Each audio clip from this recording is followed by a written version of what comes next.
कि हमारे सामने हमारा पॉइंट है एग्जाम प्रिपरेशन, मेनली कि दैनिक जो हमारी दिनचर्या है कि आजकल हमारे पास में जो सबसे बड़ा सवाल पॉइंट ये हो जाता है कि भाई एग्जाम की प्रिपरेशन को लेकर के क्या क्या बातें जो है वो अपन ध्यान में रखें।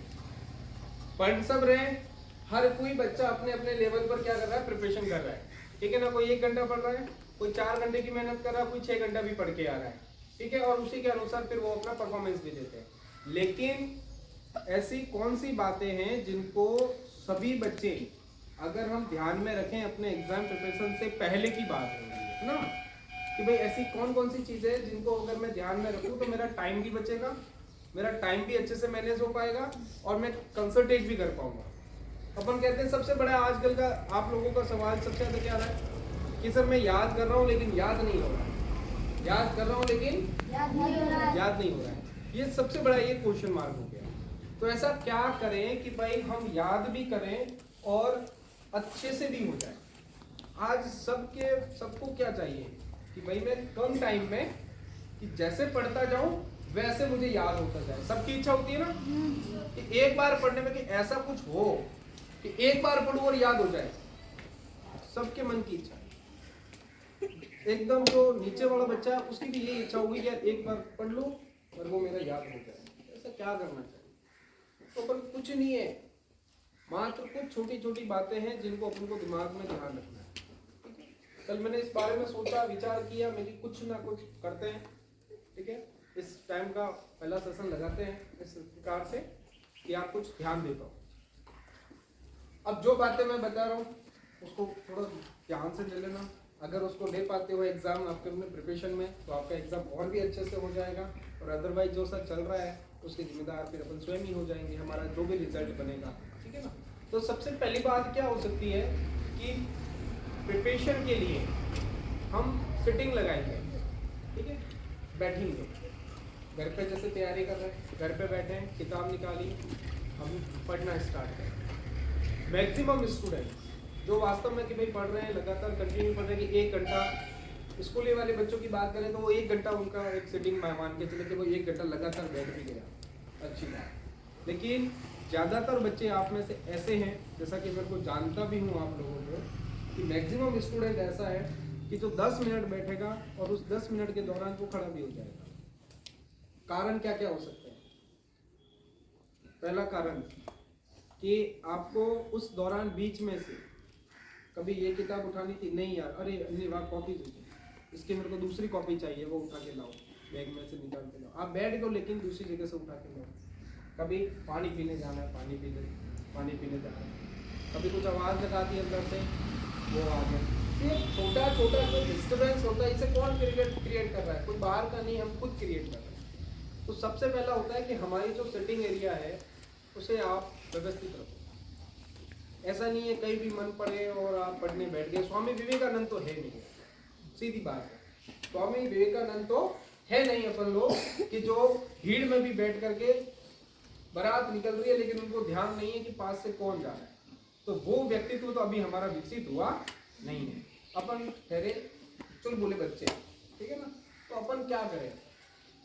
पहली बात, आपका जैसे टेबल कुर्सी पर पढ़ रहे हो तो टेबल कुर्सी हो जाएगी आपकी, ठीक है। और अगर जैसे पलंग पर पढ़ रहे हो तो पलंग पर कभी भी ना पढ़े, पलंग होता है उस पर कभी ना पढ़े, या तो बेड हो, ठीक है, बेड हो, बेड चल जाएगा।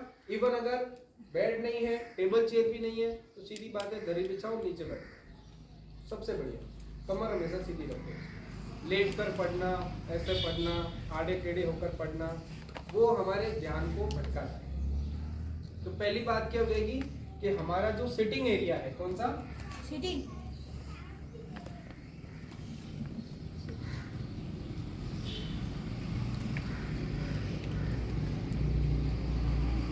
उसको प्रॉपरली मैनेज करते हैं। पानी की बोतल पहले भर के रखो, जो भी किताबें चाहिए पहले साइड में रख लो, जहाँ बैठे हो वही पास में रख लो, पानी की बोतल पास में। दूसरी बात, आसपास का माहौल कैसा है? घर में अगर छोटे बच्चे तो उनसे दूरी बना के रखो, और कोई चीज़ है तो उनसे आप डिस्टेंस बना करके मेंटेन करके रखो। यानी कि हमारा जो एरिया होना चाहिए वो कैसा होना चाहिए? वातावरण शांत होना चाहिए। कैसा होना चाहिए? शांत। बुलाने वाला ना हो फालतू में, ठीक है ना, कि दुकान माते जा वो कर, ऐसा कुछ नहीं। पहले ही बोल दो घर वालों को नहीं भाई एग्जाम टाइम चल रहा है, हमें पढ़ने दीजिए, तो डिस्टर्बेंस नहीं चाहिए, ठीक है ना। छोटा छोटा डिस्टर्बेंस अपन को बहुत ज़्यादा परेशानी दे सकता है। तो हमें क्या करना है, हमारा वातावरण है जो कैसा रखना है। दूसरा पॉइंट, वातावरण कैसा रखेंगे, शांत रखोगे। कैसा रखोगे, यानी कि ऐसा एरिया पकड़ो जहाँ पर ज़्यादा शोर शराबा ना हो, आप ध्यान लगा पाओ। तीसरी बड़ी बात क्या हो सकती है कि आप जब पढ़ रहे हैं, ठीक है, तो पढ़ने से पहले अपने अंदर एक वो जो ललक होती है, जो क्यूरियोसिटी होती है, उत्सुकता, इसका होना बहुत जरूरी है। पढ़ने का मन ही नहीं है और किताब लेके बैठ गए, कोई तात्पर्य नहीं। तो सबसे पहले तो आपको अपने अंदर वो क्यूरियोसिटी जगानी पड़ेगी, वो उत्सुकता हमें जगानी पड़ेगी, हमारे मन में वो ललक लाना पड़ेगा कि भाई मुझे ये पढ़ना है। क्यों पढ़ना है, क्या, फिर इसके कारण ढूंढ लीजिए आप। उत्सुकता किससे आएगी, किसी ना किसी कारण से। तो वो कारण आप अपना कारण स्वयं बनाइए, किसी दूसरे को देख करके कॉपी मत करो। पहला कारण सीधा सीधा हो सकता है कि आप खुद पढ़ने के इच्छुक बच्चे हैं, आप क्लास में आपके अच्छे नंबर आते हैं, तो आपकी उत्सुकता पहले से ही है कि मुझे क्लास में अच्छे नंबर लाने हैं, बच्चों में सभी में मेरे को अच्छा प्रदर्शन करना है, इसलिए मुझे पढ़ना है। तो वो उत्सुक है, वो रेडी है पढ़ने, वो बच्चा रेडी है। लेकिन जो रेडी ही नहीं, जिसको नंबरों से कोई लेना देना नहीं, वो क्या करेगा, तो उसके लिए क्या रास्ता हो सकता है, उसके मन में होना चाहिए डर। क्या होना चाहिए, डर किस बात का, अपनी परफॉर्मेंस का। आप जितने भी बच्चे हैं वो सभी छठी सातवीं वाले बच्चे जो हैं बाल्यावस्था को पार करके किशोरावस्था में जाएंगे जब वो 8वीं 9वीं में आ जाएंगे, ठीक है ना। बाकी जो 8 वाले बच्चे हैं, 9 वाले बच्चे हैं, 10 वाले बच्चे हैं, वो ऑलरेडी अपनी किशोरावस्था में चल रहे हैं। और इसमें सबसे बड़ी बात होती है, सबसे बड़ा एक पॉइंट होता है, ठीक है ना, जिसे हम ट्रिगर पॉइंट भी बोल सकते हैं, सम्मान, आत्मसम्मान। अगर मैं किसी को भी यहाँ पे ऐसे 8, 9, 10 में से किसी को भी खड़ा करके इन सभी के सामने यहाँ लगा तो 2 बातें सुना दूँ, उसकी बेइज्जती कर दूँ, तो वो इतना शर्मसार हो जाएगा कि उसकी गर्दन ऊपर नहीं उठेगी, क्योंकि उसे ठेस लगती। तो वही जो आत्मसम्मान है उसे अपने दिमाग पर लाओ कि अगर मैं नहीं पढ़ा, मेरा अगर परफॉर्मेंस 0 बना, मैं फेल हो गया, मेरे के एकदम गंदे वाले नंबर अगर मुझे आए, तो मेरी क्लास में क्या रेपुटेशन रहेगी। हमें बहुत फर्क पड़ता था इस बात से, जब हम भी आपकी तरह स्कूल में पढ़ते थे तो हमें भी फर्क पड़ता था कि क्लास में क्या रहेगा। और उसमें कि जब आपकी जो फैमिली है, फैमिली का बैकग्राउंड अगर अच्छा आ रहा है, आपकी फैमिली का बैकग्राउंड अगर और अच्छा है, ठीक है ना, पापा पढ़े लिखे हैं या मम्मी पढ़ी लिखी है, या घर में कोई भाई बहन जो अच्छे पढ़ रहे हैं, आपकी सोसाइटी अच्छी है, इवन इतना अच्छा होते हुए भी अगर आप नहीं पढ़ पाओ, तो फिर आपके वो जो रेपुटेशन वाली जो बात होती है, मान सम्मान की जो बात होती है, उस पर कहीं ना कहीं क्या लग जाता है, एक दाग लगता है, तीर से चलता है। वो तीर अगर आपके दिल में अगर चुभन करेगा तो उत्सुकता आएगी। तो उस बात को सोचना है, इस सोच से आपको कारण पैदा होगा कि मुझे क्यों पढ़ना है, मुझे अपने क्लास में अच्छा करना है, ये एक कारण हो सकता है। मैं हमेशा ऐसे ही नहीं रह सकता, इस 0 लेवल पर मुझे नहीं रहना है, मैं ऐसे हमेशा नहीं रह सकता, ये एक कारण बन सकता है आपकी क्यूरियोसिटी जगाने का। तो हमारे पास क्या होना चाहिए, तीसरी बात हमारे लिए क्या होनी चाहिए कि पढ़ने से पहले हमारे मन में क्या हो, उत्सुकता होनी चाहिए। क्या होनी चाहिए, उत्सुकता, जुनून, लगन, ललक, क्यूरियोसिटी। जैसे छोटे बच्चे होते हैं उनमें उत्सुकता होती है, घर में कोई भी छोटा बच्चा हो वो एक चीज को 10 बार पूछेगा और प्रश्न पे प्रश्न पूछता जाएगा, ये क्या है, ये क्यों है, कैसे है, क्यों नहीं, तमाम प्रश्न करेगा, ये उसकी जिज्ञासा है। तो वो उत्सुकता आपके अंदर आनी चाहिए कि ये जो चैप्टर है ये मेरे को पढ़ना है, इसमें क्या हो रहा है। उत्सुकता को बरकरार रखना ये सबसे बड़ा चैलेंज है। चलो उत्सुकता आ गई पढ़ने की, लेकिन ये उत्सुकता लगातार बनी रहे, 1 घंटा 2 घंटा 3 घंटा 4 घंटा 6 घंटे तक, 8 घंटे की स्टडी तक ये उत्सुकता बनी रहे, उसके लिए क्या जरूरी हो सकता है? उसके लिए जरूरी हो सकता है कि आपके पास में जो टॉपिक्स हैं, जो भी आपके पास में टॉपिक्स हैं, उनको कनेक्ट करना है। क्या करना है? कनेक्ट। कहाँ कनेक्ट करना है? कनेक्ट विद योरसेल्फ, खुद से जोड़ना है। किससे जोड़ना है? खुद से। खुद से जोड़ना है। विज्ञान पढ़ रहे हैं, विज्ञान के जितने भी टॉपिक्स हैं उन सभी को आप खुद से रिलेट कर सकते हैं। सामाजिक के जितने टॉपिक हैं, उसके जितने भी मुद्दे हैं, उनको आप खुद से जोड़ सकते हैं। कई सारी चीजें हैं कि उन्हें आप जोड़ सकते हो। जब अपन इन्हीं पॉइंट्स को खुद से जोड़ पाएंगे, अपने जीवन से जोड़ पाएंगे, तब जाकर के हमें हमारा क्या मिलेगा? आंसर मिलेगा। हमारी जो उत्सुकता है वो लगातार बनी रहेगी। तो हमें क्या करना चाहिए कि जो भी हम पढ़ रहे हैं उसे हमारे आसपास के वातावरण से, खुद से क्या करना है? कनेक्ट करना है। क्या करना है? देन तो ये जो माहौल हमने शांत कर लिया, अब फिर बात आ जाती है कि ये भी हो गया, पॉइंट्स हमने कनेक्ट कर लिए, हम जो भी पढ़ रहे हैं उसे हम अपने आप से जोड़ते हुए चल रहे हैं। जैसे सामाजिक में पढ़ लिया, मौलिक अधिकारों के बारे में पढ़ लिया, तो मौलिक अधिकार किसके हैं? आम जनता की तो है, यानी कि अपने खुद के। तो मेरे कौन कौन से ऐसे मौलिक अधिकार हैं?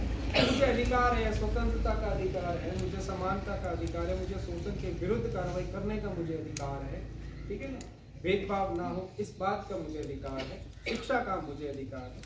तो हम अपने आप से तो रिलेट कर रहे हैं। कुछ भी उठा के देखिए, अब पृथ्वी की संरचना के बारे में पढ़ोगे तो हम कहाँ रह रहे हैं? पृथ्वी के ऊपर रह रहे हैं। हम जिस तल पर रह रहे हैं वो कैसी है, उसका संरचना कैसी है, उसका उद्भव कैसे हुआ था, कैसे वो बनी, क्या पहले से पृथ्वी ऐसी है, इतना सारा जल, समुद्र इतने बड़े भागे में फैला हुआ है, इसका भूभाग किस प्रकार से, तमाम बिंदु होते हैं। उन तमाम बिंदुओं को किसी भी प्रकार से हम अपने आप से जोड़ सकते हैं। तो वही जुड़ाव जो होगा वो आपकी उत्सुकता को बनाए रखेगा कि भाई इस पॉइंट में हमने कुछ भी पढ़ लिया, इसमें ऐसा होता है, अच्छा इसमें ऐसा होता है, और देखो इसके बारे में और जानो। ये क्यूरियोसिटी, ये आपको वहां से उठने नहीं देगी। आमतौर पर छोटे बच्चों में यानी स्कूल लेवल पर एक समस्या और आ जाती है कि उनकी सिटिंग लंबी नहीं चलती, यानी कि 1 घंटा 2 घंटे लगातार बैठ गए, क्या 3 घंटे लगातार बैठ गए, 1 घंटा 3 घंटे बहुत दूर की बात है ना, 1 घंटा भी बोलूँ तो भी ठीक समझ ओ 1 घंटा लगातार 1 घंटे बैठ गए, पूरे 60 मिनट बाद वहां से उठना, बीच में कहीं नहीं उठना, ऐसी सिटिंग ज्यादातर कर पाते हैं तुम में? तो नहीं, ऑब्वियसली इतने जने बैठे 2 4 5 बच्चे कर रहे तो उसमें क्या कर सकते, उसका क्या कर, उसका क्या कर सकते? सिंपल, जरूरी नहीं है कि आप 1 घंटा लगातार बैठो, जरूरी नहीं है कि 2 घंटे की सेटिंग दो, ये भी जरूरी नहीं है आप 3 घंटे बैठो। मैं नहीं बैठता तो 3 घंटे एक लगातार मैं नहीं बैठता, क्यों बैठूं, क्या जरूरत है? जब मेरा काम किसी और रास्ते से निकल रहा है तो मैं 3 घंटे क्यों नहीं बैठा जा रहा, तो नहीं बैठ रहा, सीधी बात है। तो क्या करें? स्कूल लाइफ में अपन क्या कर सकते हैं, अपने उस शेड्यूल को क्या कर सकते हैं, टाइम को थोड़ा मैनेज करने के हिसाब से आप आधे घंटे के ले लो, आधा घंटे की सेटिंग ले लो। आपने 30 मिनट पढ़ा, 25 मिनट पढ़ा, 30 मिनट पढ़ा, उसमें 2 मिनट का ब्रेक डाल दो। अब मुख्य बात ये आ जाती है कि उस ब्रेक के दौरान क्या करना है। ब्रेक के दौरान फोन लेने पकड़ गए, ब्रेक के दौरान कहीं और निकल गए, नहीं, वो ब्रेक आपका वहीं पर होगा। आप लंबी सांस ले लीजिए, कोई गाना सुन लीजिए, 2 घर में और किसी 2 बातें कर लीजिए, 2 मिनट खड़े होकर के टहल करके वापस आ जाइए। तो ये ब्रेक हो गया, इससे ज्यादा नहीं। अब ऐसा नहीं करना है कि 30 मिनट पड़े और 1 घंटे का ब्रेक, है ना? तो वो सारी हमारी क्या हो जाएगी, मेथोडोलॉजी कोई गलत हो जाएगी। अब 30-30 मिनट के क्या लगाओ, स्लॉट लगाओ। कितने कितने मिनट के? 30-30 मिनट, 25 मिनट, 30 मिनट, 35 मिनट, ऐसे ऐसे लगे। बीच में 2-2 मिनट, 4-4 मिनट के क्या लगाते जाओ जब। तो यानी कि हमें क्या करना है, हमारा जो टारगेट है कि हमने जो टारगेट लिया हमने, उसको हमने क्या करते हैं, स्प्लिट कर दिया। छोटे छोटे टुकड़ों में हमने उनको बांट दिया। छोटे छोटे टुकड़ों में बांट करके हमने क्या कर दिया, हमारे शेड्यूल को थोड़ा सा इजी कर दिया।